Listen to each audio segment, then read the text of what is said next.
Chapter 2, Pengambilan Keputusan. Yang pertama ada pemecahan masalah. Bagaimana seorang manajer memecahkan masalah? Ada 5 cara, yaitu yang pertama, tentukan masalahnya.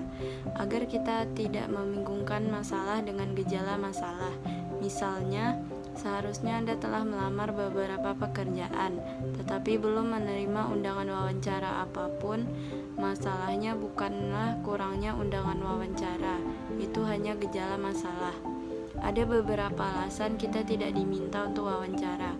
Sebelum kita dapat menyelesaikan situasi ini, kita perlu menentukan masalah. Jadi, ajukan pertanyaan, apakah itu surat lamaran kita? Apakah kita melamar pekerjaan yang tidak cocok dengan kita? Lalu yang kedua, lihatlah masalah dari perspektif yang berbeda dan hasilkan beberapa solusi. Pemecah masalah yang baik dan pembuat keputusan yang baik memiliki pikiran terbuka dan berusaha untuk menjadi kreatif yang mungkin datang dengan solusi untuk masalah. Lalu yang ketiga, mengevaluasi ide atau solusi yang mungkin. Evaluasi ide-ide kita dengan cermat dan menyeluruh dengan bagaimana hal itu akan berdampak pada masalah. Tetapi juga penting untuk melihat kendala waktu dan uang. Dapatkah solusi kita mengarah pada hal yang sukses dalam kerangka waktu dan batasan anggaran yang kita hadapi? Lalu yang keempat, terapkan solusi kita. Masalah tidak diselesaikan tanpa menerapkan solusi kita. Pikirkan bagaimana solusi kita jika tidak menjalankan langkah ini dengan baik. Masalahnya kemungkinan masih ada di sana atau bahkan menjadi lebih buruk. Lalu yang kelima, periksa kembali solusi kita. Apakah masalah telah diselesaikan dengan baik atau setidaknya menjadi buruk? Jika tidak, kita harus menentukan apakah itu masih solusi yang tepat atau tindakan tambahan apa yang mungkin diperlukan. Lalu di sini ada contoh kasus. Untuk masalah ini pemerintah tentu memiliki solusi. Adapun solusinya yaitu seperti mengkampanyekan kewajiban memakai masker saat berada di ruang publik atau di luar rumah. Yang kedua, penelusuran kontak atau tracing dari kasus positif yang dirawat dengan menggunakan rapid test atau tes cepat. Lalu yang ketiga, edukasi dan penyiapan isolasi secara mandiri pada sebagian hasil tracing yang menunjukkan hasil tes positif dan dari rapid test atau negatif dengan gejala untuk melakukan isolasi mandiri. Lalu yang keempat, isolasi rumah sakit yang dilakukan kala isolasi mandiri tidak mungkin dilakukan, seperti karena ada tanda klinis yang butuh layanan definitif di rumah sakit. Ide-ide ini tentu sudah dievaluasi dan diperiksa kembali oleh pemerintah agar keadaan Indonesia semakin baik. Pendekatan pengambilan keputusan. Fakta bahwa hampir semua yang dilakukan manajer melibatkan pengambilan keputusan tidak berarti bahwa keputusan selalu memakan waktu, kompleks, atau jelas. Sebagian besar pengambilan keputusan adalah rutinitas. Misalnya manajer juga membuat lusinan keputusan setiap hari, seperti karyawan mana yang akan bekerja, informasi apa yang harus dimasukkan dalam laporan, dan bagaimana menyelesaikan keluhan pelanggan. Mari kita lihat 4 perspektif tentang bagaimana manajer membuat keputusan. Yang pertama ada rasionalitas. Manajer akan menggunakan pengambilan keputusan rasional, artinya mereka akan membuat pilihan logis dan konsisten untuk memaksimalkan nilai. Bagaimanapun, manajer memiliki segala macam alat dan teknik untuk membantu mereka menjadi pembuat keputusan yang rasional. Berikut konsep yang dapat membantu menjelaskan bagaimana sebagian besar keputusan dibuat dalam organisasi, yaitu ada planning atau merencanakan, apa tujuan jangka panjang organisasi, strategi apa yang baik untuk mencapai tujuan tersebut, apa yang harus menjadi tujuan jangka pendek organisasi, dan seberapa sulitkah tujuan individu. Itu yang ditanyakan di planning. Lalu ada organizing atau mengatur, berapa banyak anggota yang harus saya laporkan langsung kepada saya, berapa banyak sentralisasi yang harus ada dalam organisasi, bagaimana seharusnya pekerjaan dirancang, dan kapan organisasi harus menerapkan struktur yang berbeda. Lalu yang ketiga ada leading atau memimpin. Bagaimana cara menangani anggota yang tidak termotivasi, apa gaya kepemimpinan yang paling efektif dalam situasi tertentu, bagaimana perubahan spesifik akan mempengaruhi produktivitas anggota, dan kapan waktu yang tepat untuk merangsang konflik. Lalu yang terakhir ada controlling atau mengontrol. Kegiatan apa dalam organisasi yang perlu dikendalikan, bagaimana kegiatan itu harus dikendalikan, jenis sistem informasi manajemen apa yang harus dilakukan organisasi. Lalu yang kedua ada rasionalitas terikat, yaitu pendekatan yang lebih realistis untuk menggambarkan bagaimana manajer membuat keputusan. Itu disebut rasionalitas terikat, yang mengatakan bahwa manajer membuat keputusan secara rasional tetapi terbatas atau terikat oleh kemampuan mereka untuk memproses informasi, karena mereka tidak mungkin menganalisis semua informasi tentang semua alternatif. Manajer memuaskan daripada memaksimalkan, artinya mereka menerima solusi yang cukup baik. Lalu yang ketiga ada intuisi. Manajer sering menggunakan intuisi mereka untuk membantu pengambilan keputusan. Apa itu pengambilan keputusan yang intuitif? Membuat keputusan atas dasar pengalaman, perasaan, dan akumulasi penilaian. Seberapa umum pengambilan keputusan ini? Satu survei menemukan bahwa hampir setengah dari eksekutif yang disurvei menggunakan intuisi lebih sering daripada analisis formal untuk menjalankan perusahaan mereka. Lalu yang keempat ada manajemen berbasis bukti. 4 elemen penting manajemen berbasis bukti. Yang pertama ada keahlian dan penilaian pembuat keputusan. Yang kedua ada bukti eksternal yang telah dievaluasi oleh pembuat keputusan. Yang ketiga ada pendapat, preferensi, dan nilai-nilai mereka yang memiliki saham dalam keputusan tersebut.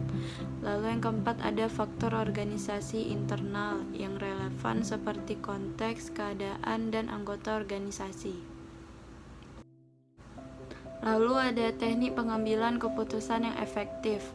Manajer dapat membuat keputusan yang efektif dengan memahami perbedaan budaya dalam pengambilan keputusan, menciptakan standar untuk pengambilan keputusan yang baik, menggunakan proses pengambilan keputusan yang efektif, dan mengembangkan kemampuan mereka untuk berpikir jernih. Proses pengambilan keputusan yang efektif ada 6. Yang pertama, berfokus pada apa yang penting. Yang kedua, logis dan konsisten. Yang ketiga, mengakui pemikiran subjektif dan objektif dan memadukan pendekatan analitis dan intuitif. Yang keempat, hanya memerlukan informasi cukup sebagaimana diperlukan untuk menyelesaikan masalah. Lalu yang kelima, mendorong dan membimbing pengumpulan informasi yang relevan dan pendapat yang diinformasikan.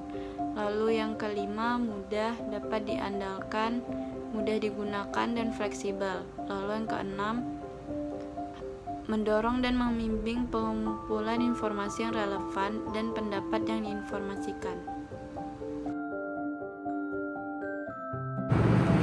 Oke, di sini saya akan menjelaskan tentang chapter 3, yaitu dasar-dasar mengelola di tempat kerja saat ini. Manajemen global. Mengembangkan perspektif global Anda atau bekerja dengan orang dari budaya lain. Kunci keberhasilan dalam manajemen dan dalam karir kita menjadi nyaman dengan perbedaan budaya dan sadar budaya sehingga kita dapat belajar merespon dengan tepat dalam situasi yang berbeda. Yang pertama, waspadai tingkat keterbukaan Anda sendiri dan percaya diri pada pengalaman lintas budaya. Beberapa orang tidak terbuka dan nyaman dengan pengalaman baru dan berbeda seperti orang lain. Misalnya, apakah kita mencoba makanan baru dengan bahan-bahan yang tidak dikenal? Apakah kita nyaman dengan tim proyek kelas yang memiliki individu dari negara lain? Atau apakah kita takut harus berkomunikasi dengan individu yang tidak berbicara bahasa kita? Jika kita salah satu dari mereka yang tidak nyaman dengan pengalaman baru dan berbeda, cobalah untuk dengan memulai dari yang kecil. Mungkin cobalah item menu baru dan tidak biasa atau kenali individu dekat Anda yang berasal dari budaya lain, yang dimana tujuannya untuk memperluas zona nyaman Anda. Yang kedua, yaitu menekankan deskripsi daripada interpretasi atau evaluasi. Tunda membuat penilaian sampai kita telah mengamati dan menafsirkan situasi dari perspektif semua budaya yang terlibat. Deskripsi menekankan pengamatan. Beberapa kebiasaan mungkin berbeda dari apa yang biasa kita lakukan, tetapi berbeda tidak membuat mereka salah ataupun rendah diri. Yang ketiga, tunjukkan empati. Ketika mencoba memahami kata-kata, motif, dan tindakan seseorang dari budaya lain, cobalah untuk menafsirkannya dari perspektif budaya itu daripada budaya kita sendiri. Ini juga akan mendorong kita untuk membaca berbagai budaya untuk mempelajari adat istiadat dan praktik mereka. Oke, di sini saya akan menjelaskan tentang memahami lingkungan perdagangan global. Salah satu fitur penting dari lingkungan global saat ini adalah perdagangan global. Perdagangan global saat ini dibentuk oleh dua kekuatan. Yang pertama, aliansi perdagangan regional, yang dimana persaingan global pernah dianggap negara melawan negara, Amerika Serikat versus Jepang, Perancis versus Jerman, Meksiko versus Kanada, dan sebagainya. Sekarang persaingan global dan ekonomi global dibentuk oleh perjanjian perdagangan regional, termasuk Uni Eropa, perjanjian perdagangan bebas Amerika Utara NAFTA, dan Asosiasi Bangsa-Bangsa Asia Tenggara (ASEAN).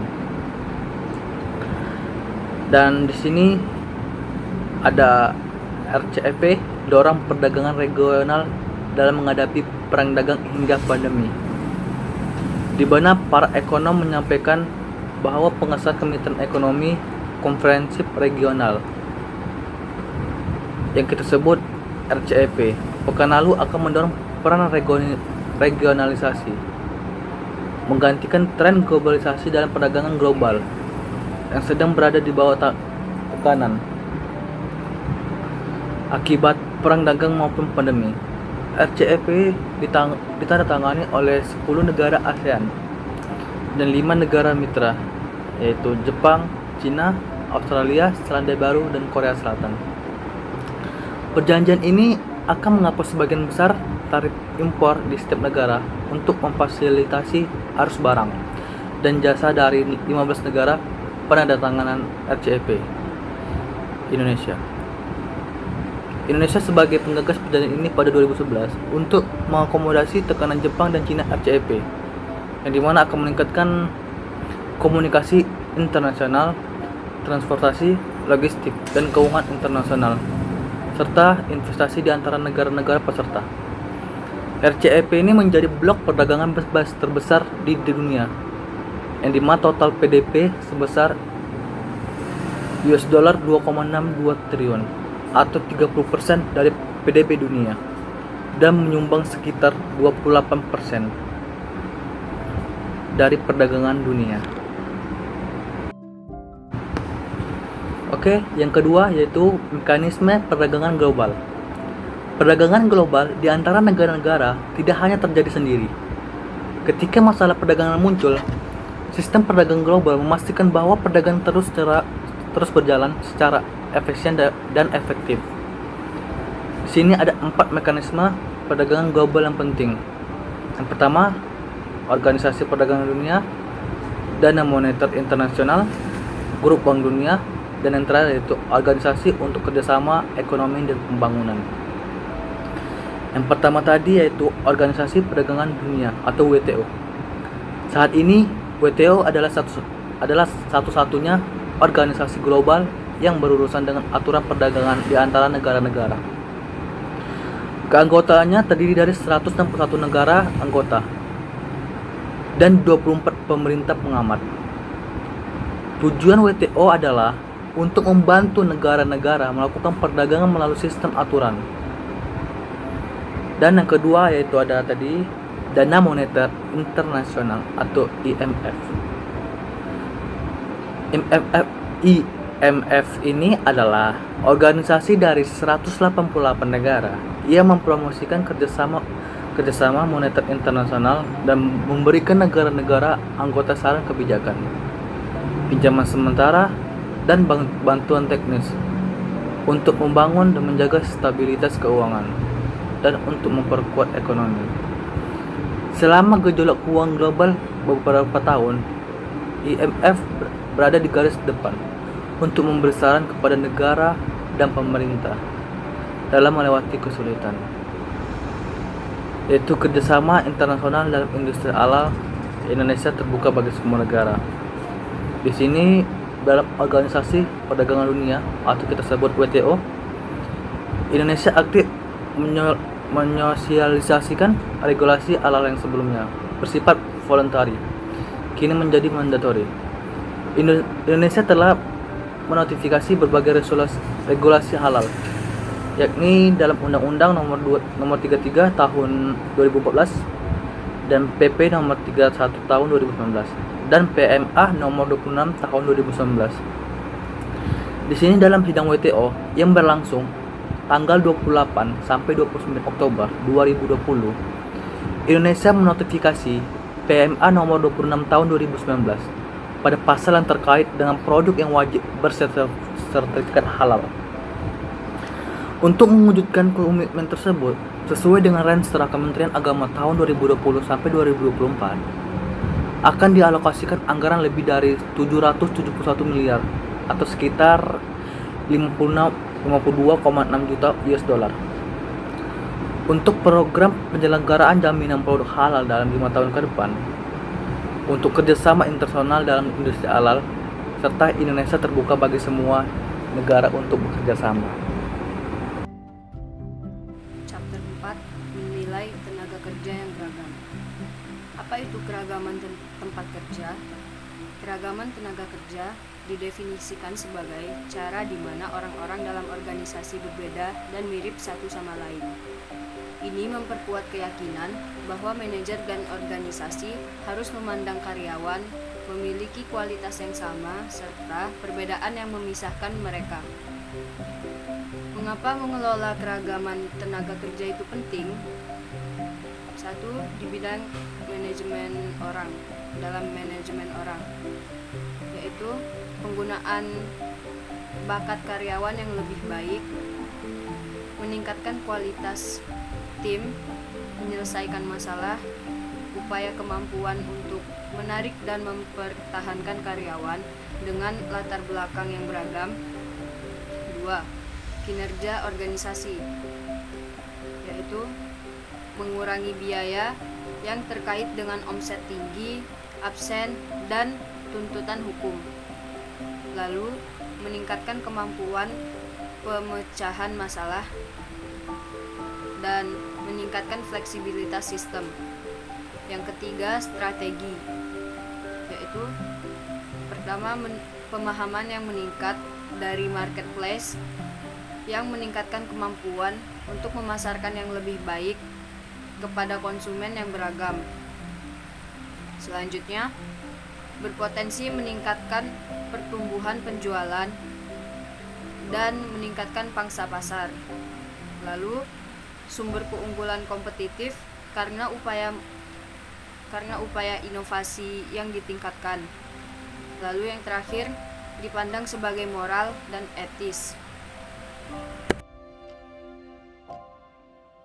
Selanjutnya, jenis keragaman tenaga kerja. Yang pertama, keragaman umur. Dalam membahas etika pekerjaan, batas usia pekerja termasuk ke dalam isu sensitif.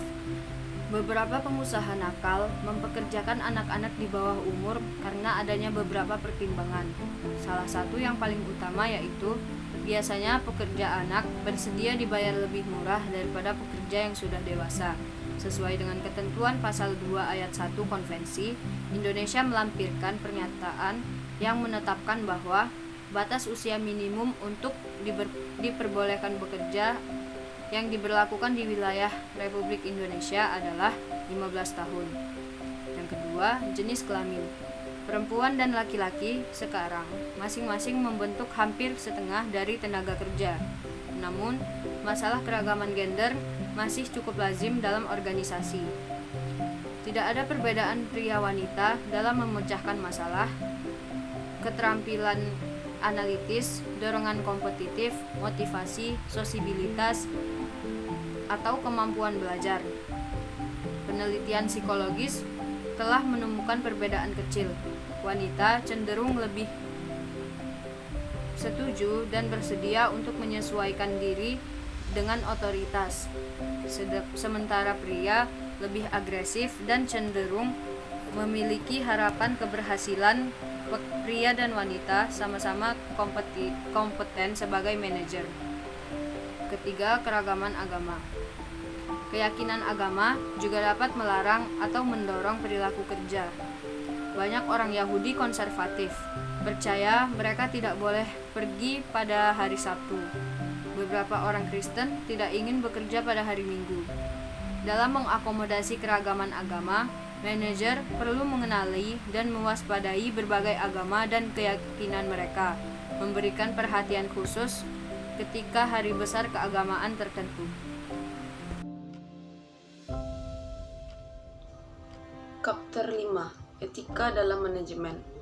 Apa itu tanggung jawab sosial? Kewajiban sosial adalah ketika perusahaan melakukan tindakan sosial karena kewajibannya untuk memenuhi tanggung jawab ekonomi dan hukum tertentu.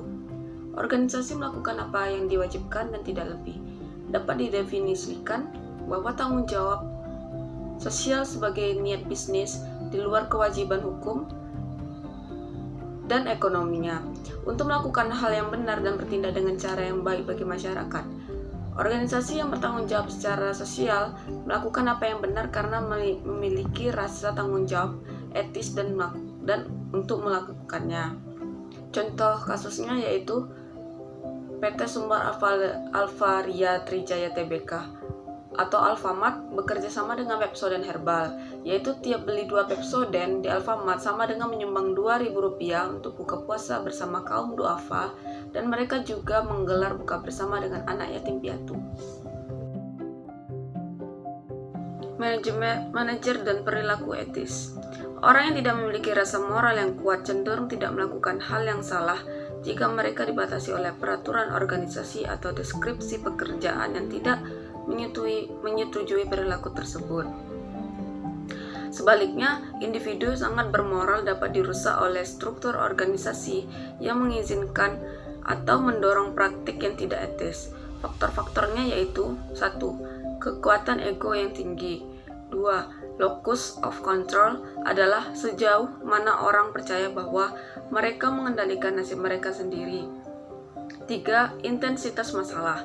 Contohnya yaitu seorang manajer berpikir mungkin tidak apa-apa untuk membawa pulang beberapa perlengkapan kantor, namun sangat prihatin tentang kemungkinan penggelapan dana perusahaan. Tanggung jawab sosial dan masalah etika di dunia saat ini. Manajer saat ini terus menghadapi tantangan dalam bertanggung jawab secara sosial dan etis. 3 masalah saat ini yaitu mengelola penyimpangan etika dan ketidaktanggung-jawaban sosial, kewirausahaan sosial, dan mempromosikan perubahan sosial yang positif. Mengelola penyimpangan etis dan tanggung jawab sosial. Apa yang bisa dilakukan oleh seorang manajer menjadi pemimpin etis? Yaitu yang pertama, 1. Jadilah panutan yang baik dengan bersikap etis dan jujur. Jangan menyembunyikan atau memanipulasikan informasi. Bersedialah untuk mengakui kegagalan kita. 2. Bagikan nilai-nilai pribadi kita dengan mengkomunikasikannya secara teratur kepada karyawan. 3. Tekanlah nilai-nilai penting organisasi atau tim yang dimiliki bersama.